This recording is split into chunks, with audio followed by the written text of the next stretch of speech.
I had envisioned a life in this house, just my mother and me, until my husband Todd unexpectedly announced otherwise. The surprise left me in disbelief as he declared, "I'll handle all the monthly expenses, so I need you to leave," firmly raising her voice. I was taken aback and bewildered by their sudden decision. The motives behind their actions only became clearer when my mother-in-law completed the condominium contractor's name change. My name is Summer, and at 34 years old, I lead a busy life. My father, who ran a small-town workshop, bestowed this name upon me due to my birth during the summer season. While it may seem basic, it carries my late father's deep love. His polishing skills were renowned in the industry, and despite tough times, I cherished the moments playing in the workshop as a child. However, the workshop faced financial difficulties, leading to my father's tragic end in the back of the shop during my elementary school years. To shield me, my mother and I left town to start a discreet life elsewhere. Unfortunately, the years of hardship took a toll on my mother's health, and she passed away during my high school years. Despite the despair, I channeled the courage to face life head-on, driven by an inner passion to showcase my father's skills to future generations. Working tirelessly, I managed to graduate high school with scholarship support, juggling numerous part-time jobs to afford daily expenses while studying engineering at the local public university. During my university days, I encountered Todd, a friendly young man who recognized and admired my skills.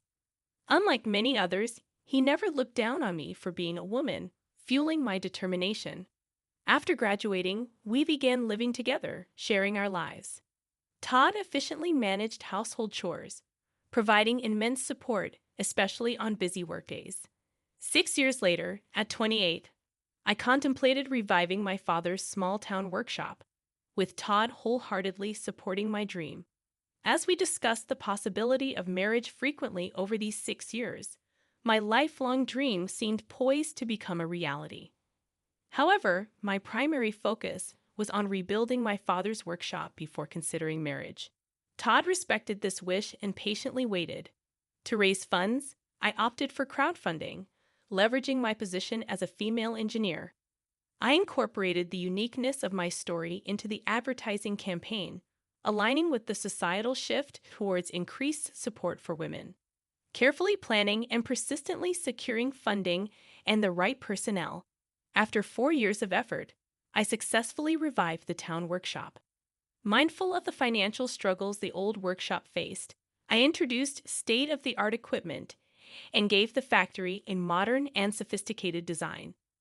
By establishing facilities and systems conducive to women, I aimed to create a workplace that was both productive and female-friendly. These efforts quickly elevated the workshop's status to top tier within the industry. While some might perceive my success as luck, it was, in fact, the result of numerous challenges and tireless efforts. Todd, my university partner, knew this best. However, Todd's career faced challenges, and while his colleagues progressed, he remained a rank-and-file employee.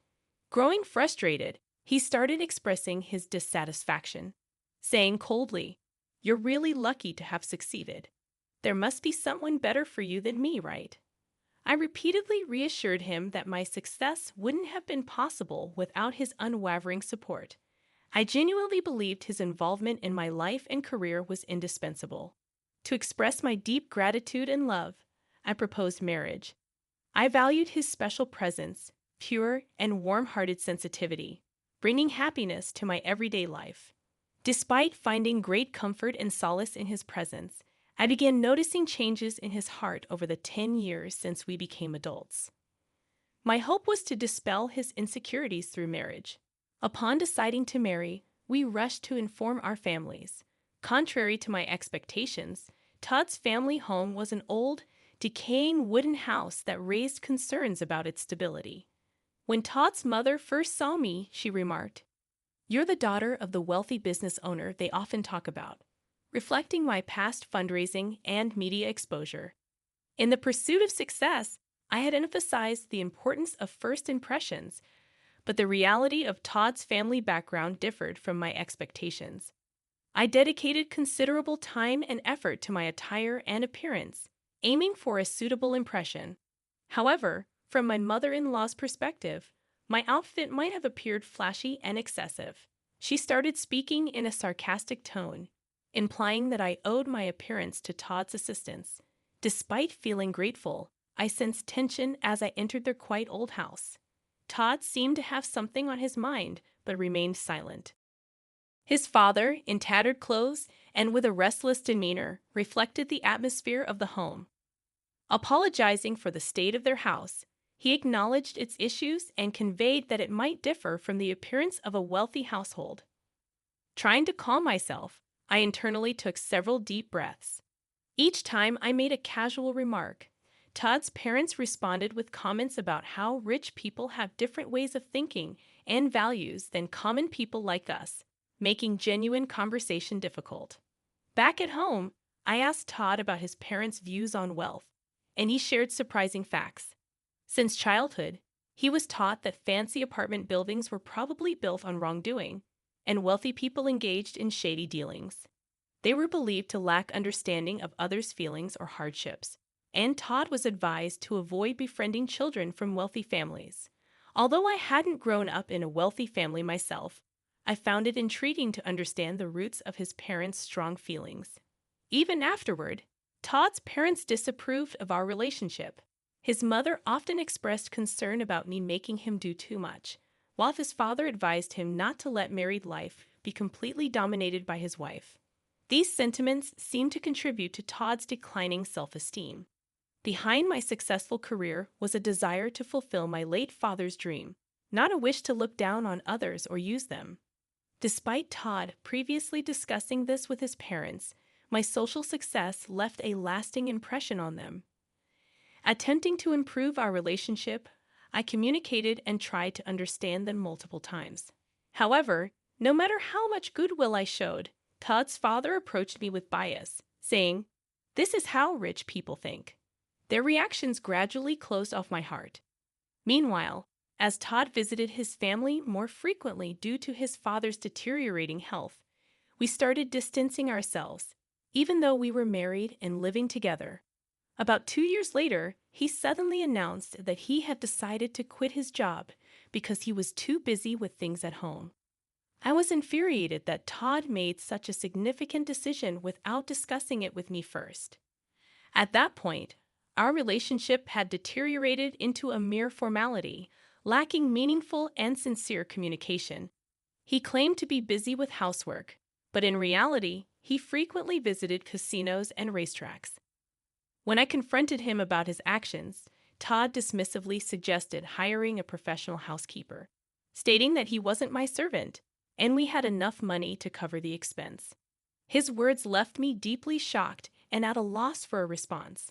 Around that time, Todd's father's health worsened, and he passed away. 2 months after receiving this news, my mother-in-law and Todd visited my house, and he unexpectedly declared, "I plan to live in this house with my mother, just the two of us." Taken aback by this sudden statement, I stood there speechless. Todd went on to say, "I will pay the monthly rent, so I want you to leave." Shocked by this demand, I could only ask, "Wait a minute, are you really able to pay the rent, Todd?" Instead of a reasonable response, my mother-in-law yelled at me, expressing her anger and stating that she couldn't forgive me for belittling them. Todd, dissatisfied, sighed deeply, proclaiming that he wouldn't tolerate being bossed around anymore and intended to live life on his terms.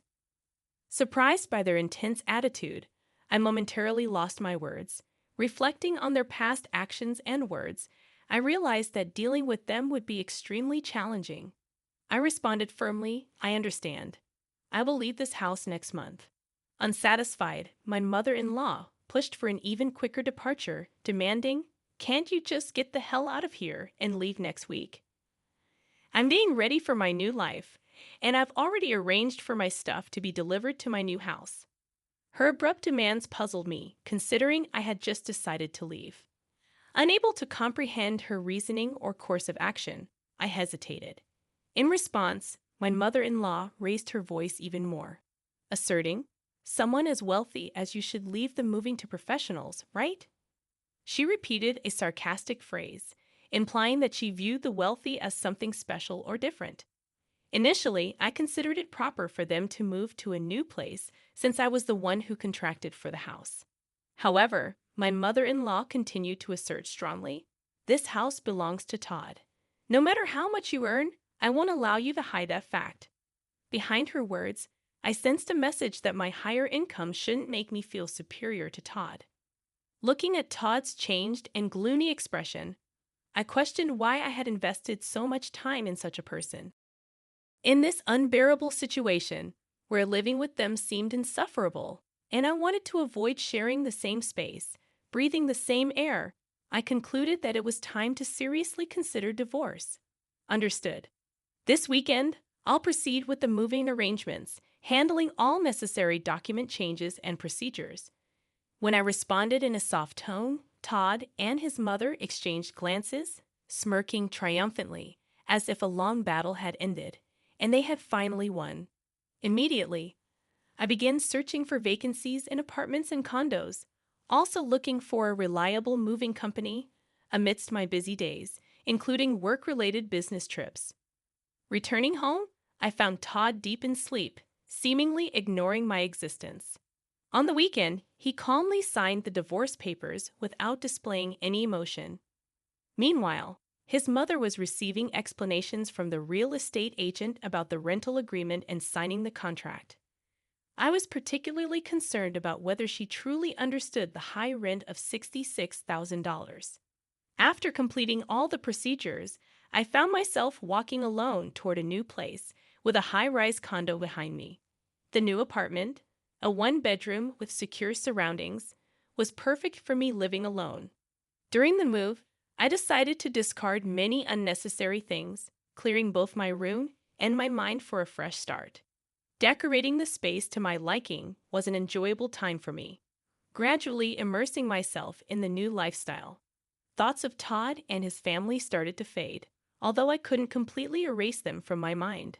Reflecting on the memories with Todd and the challenging times we had overcome together, I never imagined our relationship would end this way, especially during our university days when we struggled financially. We supported each other's livelihood. The strain that developed over time was deep and immeasurable.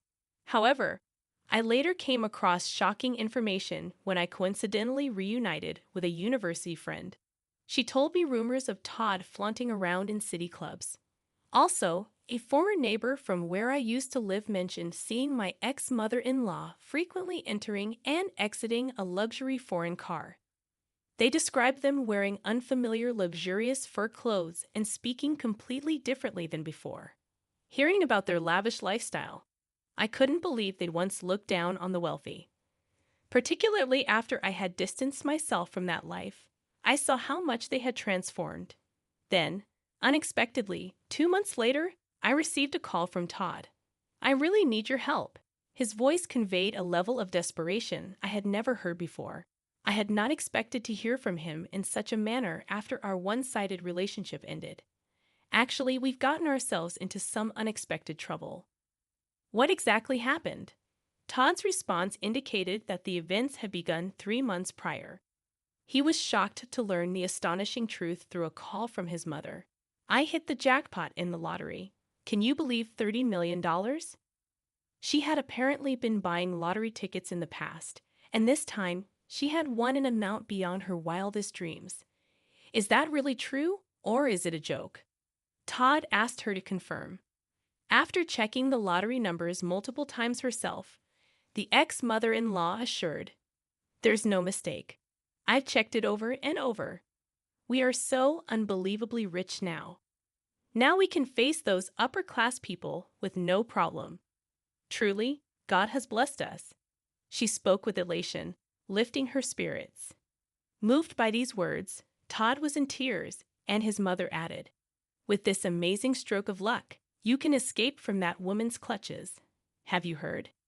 She seems to be frolicking around with some young guy now. Such a woman should be kept at a distance." These words pushed Todd further, and his pent-up anger and frustration boiled over. "Now that we've acquired wealth, I won't be controlled by her. We won't have anything to do with her anymore," he declared with a trembling voice, informing me of our disconnection. It became evident that during these events, a common goal had emerged between them to completely exclude me. Subsequently, they began a lavish lifestyle in a downtown luxury condo, seemingly spending extravagantly every day. Todd used his savings liberally, and the ex-mother-in-law spent her late husband's inheritance without any reservations. Excited, they decided to go to the nearest bank to cash in the lottery ticket. However, at the bank, they faced a shocking truth. The lottery ticket they brought was from the previous year. Disbelief and dismay spread across their faces. It turned out the ex-mother-in-law had been comparing last year's lottery ticket with this year's winning numbers. Amidst this commotion, there was a deep-seated fear that somehow I would take their wealth from them. Surprised upon hearing their story, I was at a loss for words. "That's truly unfortunate and sad." I conveyed my sympathy. Just as I was about to end the call, Todd spoke up again, asking, "But we should have a right to alimony, right?" Continuing to claim without any basis, he added, "You were cheating, right? On that fact alone, we should be able to claim alimony." Explaining his situation, Todd felt stressed about the house and believed he had the right to demand alimony. However, it was clear in my memory that Todd had quit his job on his own accord. My emotions surged, and I couldn't tolerate such baseless claims. "I can't believe you would say such a thing, you sleazy man. Are you for real?" I raised my voice involuntarily. In this moment, my usual calm judgment and strong resilience frayed. Perhaps sensing my anger, I could feel Todd's surprise and confusion over the phone. "Truly, it's me who should be seeking alimony. You only think about yourself, heartlessly kicking me out always. That want-to-be-rich spiel, I heard it so many times. Why do you and your mother complain so much? I can't tolerate this attitude of just being jealous without making any effort." I continued with an emotional outburst. After my emotional outburst, there was a moment of silence. Then, I felt a sense of clarity and hung up the phone. Their mistake with the lottery ticket astounded me, but now it was none of my business. Whatever fate they met was irrelevant to me. Days later, as I walked in front of my factory, I saw my ex-mother-in-law in a visibly deplorable state. She appeared before me and began to prostrate. "Please help me. We can't afford to return the $66,000. Please come back and be a part of our family again." That should have been clearly written in the documents. Why didn't he check them thoroughly? Didn't he understand how serious it all was? "And about that lottery ticket," I murmured slowly, choosing my words carefully. "Will you truly abandon a mother and child struck by such misfortune?" After a pause, I shook my head calmly and said, "I believe that luck, in many cases, is something you forge for yourself despite hardships. I have strived to carve out my own destiny. How much of that mindset did you have?" My words left her with a surprised and somewhat regretful expression. Struggling to find a response, I walked past her and started walking in the direction of the building. After a short walk, I turned around to find my former mother-in-law still standing there. But I never looked back again and kept walking, focused on the path ahead. As expected, Todd and his mother were eventually evicted from the luxury condo. They chose an old wooden shack as their new dwelling, having spent all their savings. Now they spend their days working various part-time jobs to support themselves and save for the future. Over the following years, I dedicated myself to my work, and my factory grew far beyond its original small-town scale. I secured funds to purchase a larger plot of land nearby and established a new state-of-the-art factory there. This newly built facility was designed with the comfort of the entire family in mind, complete with maternity leave and childcare facilities for employees. Although my parents were not able to witness this success in person, every time I see a smiling couple with their children visiting the factory, I remember myself as a child and feel a deep sense of relief and